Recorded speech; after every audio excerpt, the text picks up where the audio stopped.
नमस्कार. एका विशेष कार्यक्रमानिमित्त एका विशेष चर्चेनिमित्त तुमचं सर्वांचं स्वागत आहे आणि आपण आता थेट जाणार आहोत आपल्या एका अशाच विशेष पाहुण्यांकडे. आपल्या सोबत आहेत पुण्याहून डॉक्टर सदानंद मोरे सर, स्वागत आहे आपलं. आणि या निमित्ताने खरं तर तुमच्याशी बोलायचं होतं. त्याचं कारण हेच आहे की गेले काही काळ महाराष्ट्रामध्ये जातीय तणाव खूप वाढलेला आहे. गेल्या काही काळामध्ये महाराष्ट्रामध्ये आपण बघतोय की विविध जातींमध्ये आणि खास करून गेल्या काही घटना ज्या घडलेल्या आहेत, बीडमध्ये ज्याप्रमाणे घटना घडलेली आहे, या घटनेमध्ये सुद्धा आपण जर पाहिलं तर खास करून तिथला जो समाज आहे, तिथला जो वंजारी बहुल जो सगळा समाज आहे, त्याबरोबरीनं तिथे ओबीसी आणि मराठा, जेव्हा मराठा आंदोलन सुरू झालं त्यानंतर तिथे या दोन्ही समाजांमध्ये तणाव झाला. त्याच्यानंतर नेमकं राजकारण सुरू झालं, त्याच्यानंतर नेमक्या निवडणुका आल्या आणि निवडणुकीमुळे सुद्धा या समाजांमध्ये बऱ्यापैकी तेढ निर्माण झाली.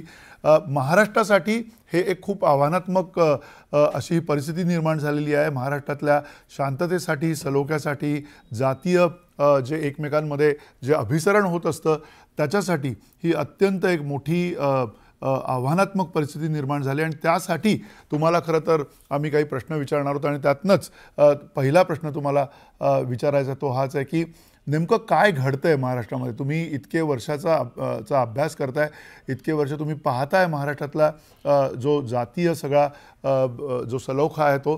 पण असं असताना आता अचानक मारायच्या, ठोकायच्या, एकमेकांवर हल्ले करायच्या अशी ज्या वेळेला भाषा सार्वजनिक नेतृत्वाकडनं त्या जात समूहातल्या नेतृत्वाकडनं होते, त्यावेळेला जो तणाव वाढताना दिसतोय त्याबद्दल तुम्ही काय म्हणाल? मला एक गोष्ट सांगायची आहे आणि मी ही गोष्ट गेले 4-5-6 महिने तरी सांगत आलो आहे. ती गोष्ट अशी आहे की मुळात महाराष्ट्रामधला मराठवाडा हा जो भाग आहे ना, तो मागासलेला भाग आहे. म्हणजे आपण मागासलेपणाची व्याख्या करतो आणि मागासलेल्या माणसांची विभागणी करतो, म्हणजे वेगवेगळ्या प्रकारच्या कसोट्या लावतो वगैरे वगैरे वगैरे. पण आपण त्या मागासलेपणामध्ये एखादा भौगोलिक परिसर याला मागासलेपणा लावायची आपल्याकडे पद्धत नाही आहे. म्हणजे आदिवासीचा वगैरे भाग काही सोडला तर निजामाच्या काळामध्ये ज्या लोकांनी कित्येक वर्ष काढली आपली आणि जिथे इतर गोष्टींचा वारा लागला नाही महाराष्ट्रातल्या, भारतातल्या, आणि नंतरच्या काळात सुद्धा त्यांच्याकडे जितकं लक्ष द्यायला पाहिजे होतं महाराष्ट्रातल्या लोकांनी, राज्यकर्त्यांनी, तेवढं दिलं नाही. त्यामुळं हा पट्टा सगळा एकूण मागासलेला राहिलेला आहे. आणि मागासलेला राहिल्यानंतर परिणाम काय झाला की जेव्हा आपण बाकीच्या आपल्या कायद्याप्रमाणे मागासलेपण तिथे ठरवायला लागलो, त्यावेळेला काही माणसं अशी होती की जे खरोखर मागासलेले आहेत परंतु या कायद्यात बसत नाहीत, ते त्याच्यापासून वंचित राहिले. त्यामुळे तो जो एक असंतोष आहे तो त्याच्या कारणातला आहे की अख्खा मराठवाडा, सगळ्या जाती जमाती, मी असं म्हणेन महाराष्ट्रातल्या, अगदी ब्राह्मणांसकट खरोखर त्या वेगवेगळ्या गोष्टींपासून वंचित राहिल्यामुळं ते मागासलेलेच आहेत. आणि म्हणून त्यांच्याकडे विशेष लक्ष देण्याची गरज होती. तिथे काही इंडस्ट्री नाही, काही नाही. मुख्य परत व्यवसाय शेतीचा, आणि शेती नंतर आपण बघतोय की 90 सालानंतर कशी मागे पडत चालली. कुटुंब व्यवस्थेमध्ये प्रॉब्लेम असे झाले की लोकसंख्या वाढली आणि शेती तेवढीच राहते, उद्योगाप्रमाणे ती वाढत नाही. आणि म्हणून तो जो ताण आहे सगळा, लोकांना जे हवं आहे ते मिळत नाही, ते एक्सप्रेस करण्यासाठी, व्यक्त करण्यासाठी तो ताण त्यांना जे माध्यम मिळेल, आणि त्यातलं सगळ्यात महत्वाचं जवळचं माध्यम म्हणजे जातीचं आहे की अमक्या जातीला मिळतं, अमक्याला मिळत नाही. मागास असून सुद्धा हा महत्वाचा मुद्दा आहे. तेव्हा इतरत्र असणारे निकष ते मराठवाड्यात लावू नयेत असं माझं पहिल्यापासूनचं म्हणणं आहे. म्हणजे एक लोकांना दिलासा, समाधान वगैरे मिळेल. आणि मग एकदा जातीच्या मुद्द्यावरती आपण आलो तर ही फार जुन्या प्रकारची भांडणं आहेत आपल्या देशामध्ये. खूप दिवसांपासून जाती व्यवस्था आहे, जातीमध्ये कमी अधिक संघर्ष आहेत. पण निदान महाराष्ट्र, आणि तुम्हाला मला एक सांगायचं आहे जरूर, आणि हे फार महत्वाचं वाटतं मला सांगणं या निमित्ताने, की मराठवाड्यामध्ये मी सांगितलं की काही भाग अशा पद्धतीने निजामाच्या काळामध्ये तो मागास राहिला, बरोबर. पण तिथे लोकांच्या मध्ये एक आपली एकतेची भावना निर्माण करण्याचं काम धर्माच्या माध्यमातून वारकरी संप्रदायाने केलं. आणि वारकरी संप्रदायामध्ये आता मला तुम्हाला परत सांगू द्यात की तुम्ही मगाशी ज्या 2 समाजांचा मला असं वाटतं की उल्लेख केला, प्रत्यक्ष अप्रत्यक्ष, एक मराठा समाज आणि एक वंजारी समाज, या दोन्ही समाजांना एकत्र बांधणारा धागा म्हणजे वारकरी संप्रदाय. तुम्ही ज्ञानोबा माऊलीच्या दिंड्या बघा, तुकोबारायांच्या दिंड्या बघा, पालखीमधल्या जास्तीत जास्त भरणा जो असतो, वारकरी शिक्षण संस्था बघा आळंदीची, तर ह्या दोन्ही जातीचे विद्यार्थी असतात, वारकरी असतात, कीर्तनकार असतात, ते येतात आणि त्यांची धार्मिक कृत्य करीत राहतात. बरोबर. तेव्हा हा फार मोठा वाटा आहे. पण मधल्या काळामध्ये असं काही घडलं गेल्या 1.5-2 वर्षांमध्ये की वारकऱ्यांच्या मध्ये सुद्धा हे शिरलं ना. आणि मग आपण आपल्या सप्त्यामध्ये दुसऱ्या जातीच्या महाराजांचं कीर्तन ठेवायचं नाही इथपर्यंत ते खाली आलं. म्हणजे जो एक धागा कमीत कमी शिल्लक होता एकत्र बांधणारा मराठवाड्यातल्या लोकांना, तोच जर अशा पद्धतीने खिळखिळा झाला तर मराठवाड्यातल्या लोकांना एकत्र करणार कोण? आणि तिथे हा बंधुभाव ज्याला म्हणतो आपण इत्यादी इत्यादी तो कसा निर्माण होणार? तर ह्याच्याकडे आपण लक्ष दिलं पाहिजे. म्हणजे मी तरी म्हणेन, शिवाय इन ॲडिशन टू दॅट आत्तापर्यंत मी म्हणालो की वारकरी संप्रदायातल्या तिथल्या लोकांची जबाबदारी फार मोठी आहे की आपण संतांनी आपल्याला जातीभेदाच्या पलीकडे जायला सांगितले, आपण इतके दिवस त्या पद्धतीने मराठवाड्यात ते काम केलं आणि आपण असताना या गोष्टी होता कामा नये म्हणून ही जबाबदारी वारकरी संप्रदायातल्या धुरीणांनी तिथल्या एकत्र येऊन स्वीकारली पाहिजे असं मी आवाहन करतो. पण त्याबरोबर सर तुम्ही जसं म्हणताय की किमान हा आध्यात्मिक एक वारकरी संप्रदायाच्यामुळे का होईना एक सलोखा किंवा एक प्रकारचं अभिसरण चालू होतं गेले काही काळ. हे अभिसरण राजकीय हस्तक्षेपामुळे गेल्या काही काळामध्ये तुटलं असं तुम्हाला वाटतं की जो नव्या एका विकासाचा वेगळ्या पद्धतीचा जो पॅटर्न तिथे समोर येताना दिसतोय, त्या पॅटर्नमुळे जो पैसा येतोय, त्यातली गुंडगिरी जी आहे, त्याला राजकीय वरद असतंय, या सगळ्यामुळे हा सगळा सलोखा तुटताना दिसतोय मताच्या राजकारणासाठी? नाही, हे आपलं निरीक्षण बरोबर आहे. मी तुमच्याशी पूर्णपणे सहमत आहे. खरोखर त्या ठिकाणी ज्या प्रकारचं राजकारण, आणि हे राजकारण एकदा आलं ना तर राजकारण हे निवडणुकीचं राजकारण मुख्यत्वे, म्हणजे मतांचं राजकारण. आणि आपल्याकडे मतं मिळवण्यासाठी ज्या गोष्टी लागतात त्याच्यामध्ये आयडिओलॉजी हा एक महत्वाचा भाग असतो. पण दिवसेंदिवस आयडिओलॉजीचा प्रभाव कमी होत चालला. अगदी एंड ऑफ आयडिओलॉजी असं सुद्धा लोक म्हणायला लागले. आणि अलीकडच्या काळामध्ये निवडणुकांमध्ये प्रभाव कशाचा वाढला? एका बाजूला पैशाचा वाढलेला दिसतो आपल्याला, तो दृश्य आहे. पण दुसरा जात नावाची गोष्ट हा एक शॉर्टकट आहे. म्हणजे जिथे जात आणि पैसा ह्या दोन्ही गोष्टी एकत्र आल्या तिथल्या समाजाची वीण ज्याला म्हणतो आपण ती उसवायला वेळ लागत नाही. जातीच्या आव्हानातनं माणसं पटकन एकत्र येतात. म्हणून जातीच्या पलीकडे नेणार, मी मगाशी जी मुद्दाम उल्लेख केला वारकरी संप्रदायाचा तो यासाठी होता. म्हणजे मी तुम्हाला सांगतो, मी माझ्या लहानपणापासून जे कीर्तनकार ऐकले वगैरे, गायक ऐकले, मृदंगवादक पाहिले, त्याच्यामध्ये उदाहरणार्थ वंजारी समाजामधले फार मोठमोठे लोक होते. म्हणजे आता तुम्हाला मी नाव घेऊन सांगतो, रामकृष्ण महाराज केंद्रे होते उदाहरणार्थ, सताळकर महाराज अत्यंत उत्तम गायक होते, ज्ञानोबाराय लटपटे माझ्या समृद्धीप्रमाणे ते सुद्धा त्यांच्या बरोबर असायचे. तर हे सगळं आम्ही प्रत्यक्ष पाहिलंय. म्हणजे कधीही कोणाला काही जाणवलेलं नाही. पण आता जे आपण म्हणतो ना, आणि आपल्या देशामध्ये कसं आहे की लोकशाही नावाची जी गोष्ट आहे ना, लोकशाही ही व्यक्तीवरती आधारित असते, गटांच्यावरती नसते. म्हणजे अशी आयडियल लोकशाही तुम्हाला सांगतो मी. त्यामुळे बाबासाहेब आंबेडकरांनी ही खंत व्यक्त केलेली आहे की आपल्याकडे जरी निवडणुका घेतल्या, लोकशाही आणली, तरी आपल्याकडचं बहुमत हे जातीय बहुमत असण्याची शक्यता जास्त वाटते. मग त्याच्यावरती मात करायला पाहिजे. ती मात करण्याच्या ऐवजी आपल्या राजकारण्यांनी जातीलाच एक साधन मानलं या सगळ्या गोष्टी जिंकण्याचं, तिथपर्यंत पोहोचण्याचं, आणि त्यातनं हे प्रश्न निर्माण झाले आहेत. बरोबर.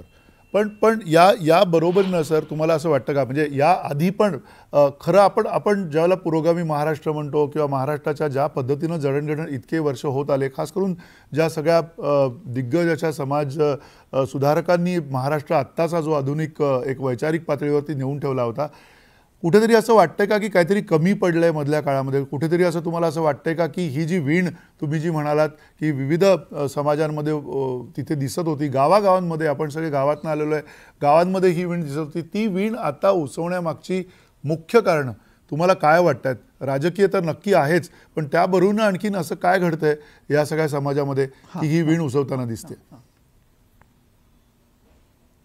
हो, त्यातलं एक गोष्ट तुम्हाला मी सांगतो की सुधारणेमध्ये स्वतःला झोकून देऊन काम करणारे जे लोक असले पाहिजे समाजामध्ये समतेसाठी, त्यांची संख्या कमी झाली.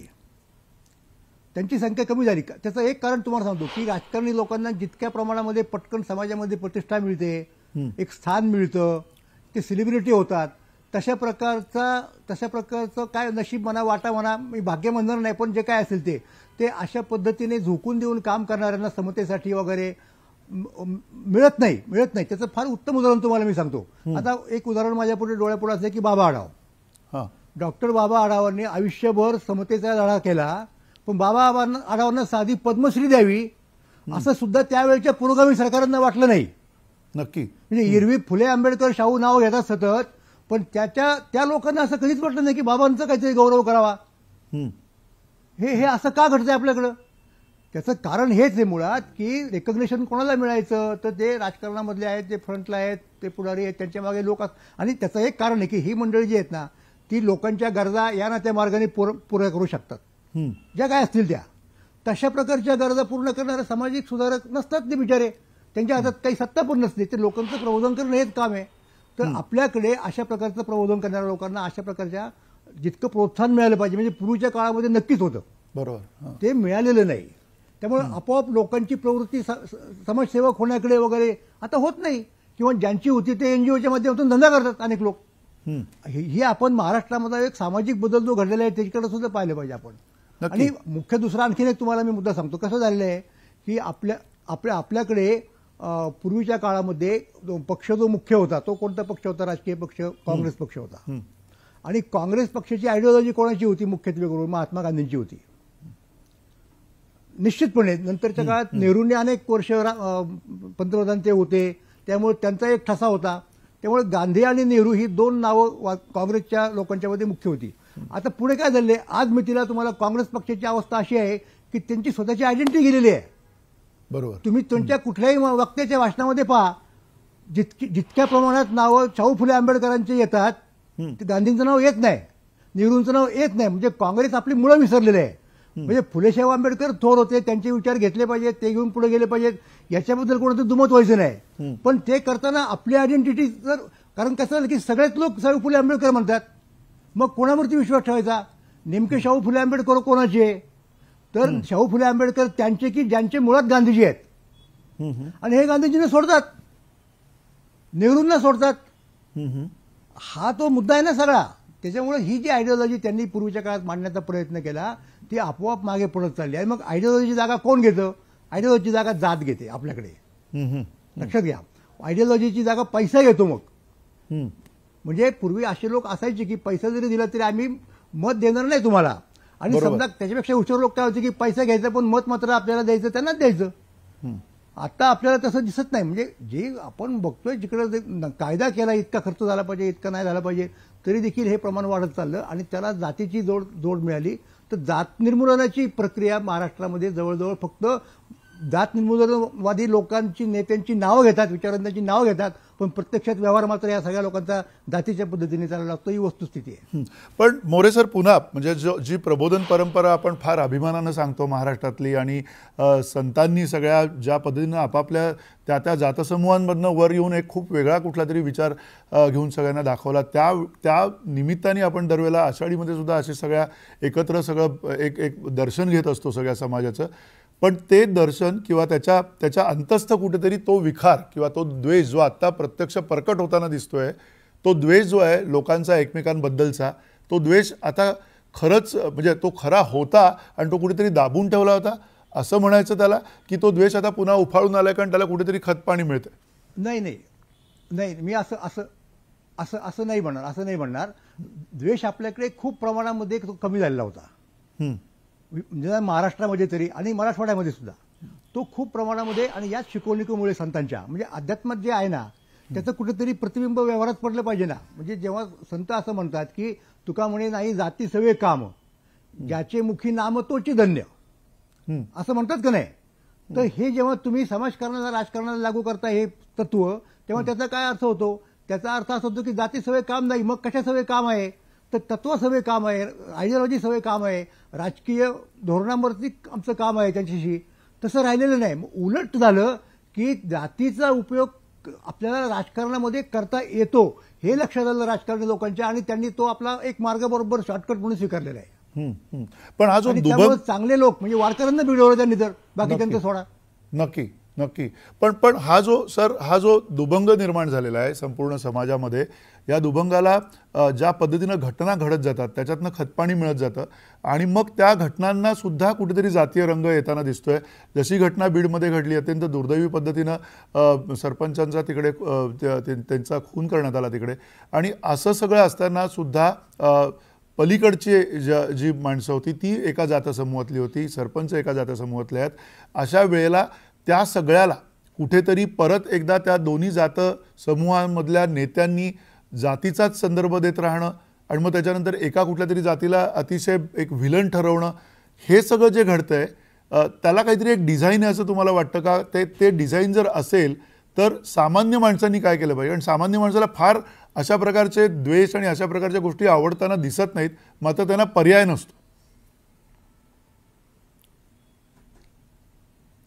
हां, आता हे जे आहे ना, हा फार एक प्रकारचा मला असं वाटतं की एक कॉम्प्लेक्स मुद्दा आहे की याच्यातनं मार्ग काढताना या सगळ्या गोष्टींमधनं आपल्याला जातीच्या पलीकडे जायचं आहे. हे जे आपण सांगत असतो पूर्वीच्या काळात, तसं कुणी सांगायला राहिलेलं नाही आणि उलट जातीचा आपण शॉर्टकट म्हणून उपयोग करतोय, राजकारणासाठी उपयोग करतोय. म्हणजे लोकशाहीच्यामुळं जाती कमी व्हायला पाहिजेत, त्याच्याऐवजी आता आपण आपली जी व्यवस्था आहे स्वीकारलेली, तिच्या कशी सुधारणा करता आली पाहिजे, इकडे पाहिलं पाहिजे. आणि शेवटी एक लक्षात घ्या की हे जे प्रश्न आहेत ना, बेसिकली हे बरेचसे प्रश्न मटेरियल प्रश्न आहेत. पण मटेरियल प्रश्न सोडवण्यासाठी आपल्याकडे मटेरियल मीन्स ज्याला म्हणतो आपण, भौतिक लौकिक साधनं नसल्यामुळं आपण मग त्यांचा उपयोग करतो, या बाकीच्या गोष्टींचा गैरवापर करतो. आणि दुर्दैवानं आपल्याकडे ही पद्धत आहे ना की सामान्यपणे माणसांचा आपल्या जातीच्या लोकांच्यावरती विश्वास पहिल्यांदा बसतो. मग नेता आपल्या जातीचा आहे का? मग मला असं वाटतं माहिती का की नेता जरी जातीचा म्हणून लोकांनी स्वीकारला त्या जातीचा, तरी त्या नेत्याचं हे काम आहे की आपल्या लोकांना जातीच्या पलीकडे न्यायचं. ठीक आहे, म्हणजे आपण त्या जातीच्या आहोत म्हणून आपल्याला एक स्थान मिळालं, आपण वरती गेलो काही प्रमाणामध्ये, इथपर्यंत ओके. पण आता इथून पुढे काय? इथून पुढे हे कायम ठेवायचं का? तर असं होत नाही. आणि मग अशा वेळेला हे जे मंडळी असतात ना, ते लक्ष ठेवून असतात की कुठे आपल्याला इंटरव्हेन करता येईल, जातीचं राजकारण कुठे आणता येईल, कसा आपल्याला त्याचा फायदा करून घेता येईल, याच्याकडे लक्षच असतं. म्हणजे आता आपण म्हणतो आणि एका प्रमाणात ते खरं सुद्धा आहे काय की गुन्हेगाराला जात नसते, गुन्हेगार हा जातीच्या गुन्हेगारी जातीच्या पलीकडची असते. पण जेव्हा गुन्हा घडतो तेव्हा एक दृष्टिकोन आपोआप जातीचा येतो लोकांच्याकडं. तर याच्यातून तुम्हाला काय करायला पाहिजे? म्हणून याच्यातनं पहिल्यांदा मी असं म्हणेन की हे जे भौतिक प्रश्न आहेत ना, ते तुम्हाला सोडवायला पाहिजेत. पण भौतिक प्रश्न सोडवण्याचा चुकीचा मार्ग ही मंडळी आणतात. नक्की. आणि हा जो भौतिक प्रश्नाचा तुम्ही मुद्दा उपस्थित केला, ज्याच्यामध्ये आरक्षण हा सगळ्यात गेल्या काही काळातला सगळ्यात जास्ती चर्चेला आलेला प्रश्न आहे. आणि त्या अर्थाने आरक्षण आणि हे सगळं घडत असताना पुन्हा एकदा त्या आरक्षणाला कुठेतरी सत्तेच्या राजकारणाशी बांधलं गेलं आहे, कुठेतरी सत्ता कारण करत असताना पुन्हा आरक्षणाचे प्रश्न पुन्हा समोर आणण्यात आलेले आहे. आणि मग हे सगळं घडत असताना जे तरुण मंडळी आहेत, ज्या तरुण मंडळींचा वापर करून हे सगळं घडवून आणलं जातं, त्या तरुण मंडळींच्या हातात काम नाही आहे. अशा वेळेला या सगळ्या जात प्रश्नावरती तुम्हाला असं वाटतं की या अगोदर ज्यावेळेला खूप काही खतखत निर्माण झाली असेल, अशी काही उदाहरणं तुम्हाला आठवत आहेत का की महाराष्ट्राने यातनं मार्ग काढला?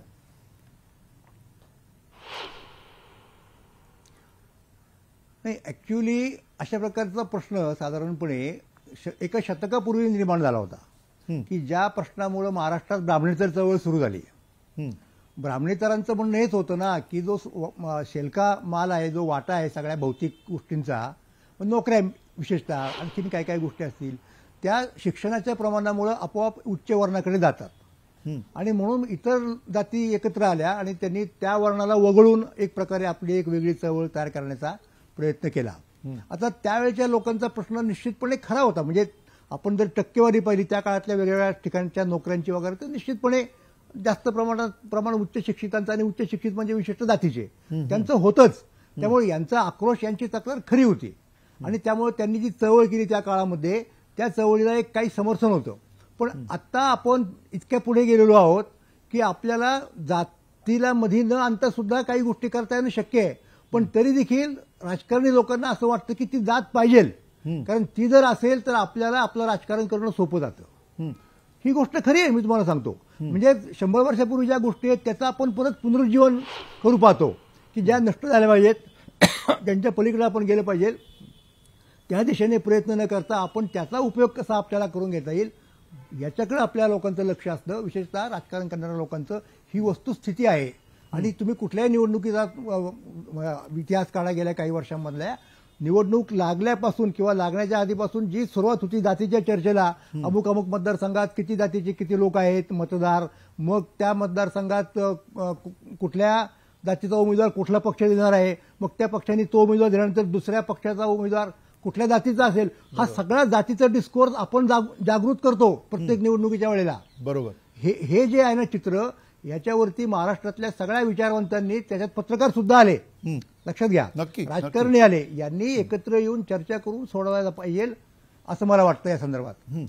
पण या बरोबरीने एक शेवटचा प्रश्न हाच आहे मोरे सर, की ज्या पद्धतीनं हा सगळा द्वेष आता उफाळून आलेला आहे, तुम्ही भौतिक प्रश्नांचा उल्लेख केला, तुम्हाला असं वाटतं की हे सगळे भौतिक प्रश्न जादूच्या कांडीप्रमाणे सोडवले जातील किंवा राजकीय मार्गाने ते सोडवले जातील, कारण ते तितकंच कठीण आहे. मग अशा वेळेला आत्ता जे द्वेष उफाळलेला जो सगळा समाज आहे महाराष्ट्रासाठी ते किती घातक आहे, महाराष्ट्र म्हणून आपण त्यासाठी काय केलं पाहिजे असं वाटतं?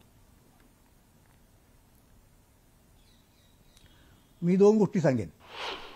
त्या 2 गोष्टींमध्ये पहिली गोष्ट अशी आहे की याच्यामध्ये पुढं कोणी आलं पाहिजे, लीड कोणी घेतलं पाहिजे, हा मुद्दा आहे. तर पहिल्यांदा विशेषतः मराठवाड्यामध्ये आणि त्या सगळ्या परिसरामध्ये त्या परिसरातल्या वारकरी संप्रदायाच्या लोकांनी, कीर्तनकारांनी, भजनी लोकांनी त्याच्यामध्ये लीड घेतलं पाहिजे. आणि हे पाहिलं पाहिजे की आपण जेव्हा सप्ताह करू तेव्हा आपल्या सप्त्यामध्ये दुसऱ्या जातीचा कीर्तनकार आणणं हे आपलं पहिलं काम आहे. हा झाला एक मुद्दा. आणि जातीवाईज मी जर म्हटलं ना, तर आता कुठल्या जातीचा किती दोष आहे हे मी इथं चर्चा करण्याचं व्यासपीठ नाही. ते लोक ठरवतील, त्याची चर्चा होईल आणि ते होतच राहणार आणि एकमेकांच्यावरती दोषारोप होत राहणार. माझं त्याच्यावरती असं म्हणणं माहिती का, की समाजामध्ये आज महाराष्ट्रात जो बहुसंख्य समाज आहे तो म्हणजे मराठा समाज आहे. तेव्हा मराठा समाजाच्या लोकांनी याच्यामध्ये लीड घेतलं पाहिजे. म्हणजे बऱ्याच वेळेला होतं असं माहिती का, म्हणजे याचा अर्थ मराठा समाजाच्या लोकांनी अन्याय सहन करावा आपल्यावरती वगैरे असं मला अजिबात म्हणायचं नाहीये. अन्यायाला वाचा फोडली पाहिजे, न्याय्य गोष्टीची मागणी केली पाहिजे, पण न्याय्य गोष्टीची मागणी करताना सुद्धा आपल्या स्टेटसला धरून केली पाहिजे. ज्या गोष्टी, हे पहा 2 भावात भांडणं झाली समजा, एक थोरला भाऊ आणि एक धाकटा भाऊ, तर आपोआपच जास्त जबाबदारी घेण्याचं काम हा धाकटा मोठा भाऊ करतो. तर तो ज्या भाषेत बोलतो, धाकटा भाऊ ज्या भाषेत बोलतो त्या भाषेत सुद्धा कदाचित फरक असतो. तेव्हा धाकट्या भावाचं अनुकरण थोरल्या भावाने करू नये. त्यांनी आपली जागा, आपली जबाबदारी सांभाळून त्या पद्धतीने जबाबदारीने वागायचा प्रयत्न जर केला तर त्याच्या सदहेतूबद्दल धाकट्या भावाला कदाचित काय म्हणत त्याला खात्री पटू शकते. तेव्हा 2 घटक माझ्या मते याच्यात निर्णायक आहेत. पहिला घटक म्हणजे वारकरी संप्रदाय, वारकरी संप्रदायामधले महाराज, कीर्तनकार, प्रवचनकार जे कोणी असतील ते, आणि दुसरा घटक म्हणजे बहुसंख्य जात जी आहे ती. मी परत सांगतो, बहुसंख्य जातीवरती अन्याय होत असेल तर तो सहन करायचं कारण नाही. फक्त मुद्दा कसा आहे माहिती का, की तुमचा अन्याय दूर करण्याची पद्धत, तुमची पद्धत आणि अल्पसंख्य लोकांची अन्याय दूर करण्याची पद्धत याच्यात आपोआप फरक पडतो. कमी संख्येच्या जातीच्या लोकांचा आक्रोश हा जास्त मोठा असतो, लाऊड असतो, कारण त्यांना वाटतं की आपण कमी आहोत, आपण सगळ्यांनी मिळून मोठ्याने बोललो तरच आपला आवाज जाईल. उलट बहुसंख्य लोकांचं कसं असतं, बहुसंख्य लोकांतल्या सगळ्या लोकांनी थोडा थोडा आवाज जरी केला प्रत्येकाने तर तो मोठा होतो. नक्की. म्हणून या ठिकाणी काही प्रमाणामध्ये लीड घेण्याचं काम हे जास्त बहुसंख्य जातीच्या लोकांनी करायला पाहिजे असं माझं वैयक्तिक मत आहे. नक्की. अतिशय वडिलकीच्या नात्याने तुम्ही हे सगळं मार्गदर्शन केलं. महाराष्ट्रातली परिस्थिती खरं तर गंभीर आहे आणि खास करून मराठवाड्यातली जिथे जातीय तणाव जो आहे तो वाढलेला आहे. जातीची आपल्या कुठल्याही जाती, कोणाच्याही जाती ज्या असतील त्या जातीची झुंड होता कामा नये, याकडे सुद्धा लक्ष दिलं गेलं पाहिजे. ती झुंडीच्या मानसिकतेत जर जात गेली तर त्यातून सुद्धा अनेक नको ते प्रसंग उद्भवू शकतात. त्यामुळे ही चर्चा विचारवंत डॉक्टर सदानंद मोरे यांच्यासोबत आपण केली आणि त्यांचं मार्गदर्शन घेतलं. नेमकं काय होऊ शकतं येणाऱ्या काळामध्ये आणि काय केलं जाऊ शकतं याचं त्यांनी अतिशय स्पष्टपणे विवेचन केलेलं आहे. धन्यवाद सर. नमस्कार. इथेच थांबतो.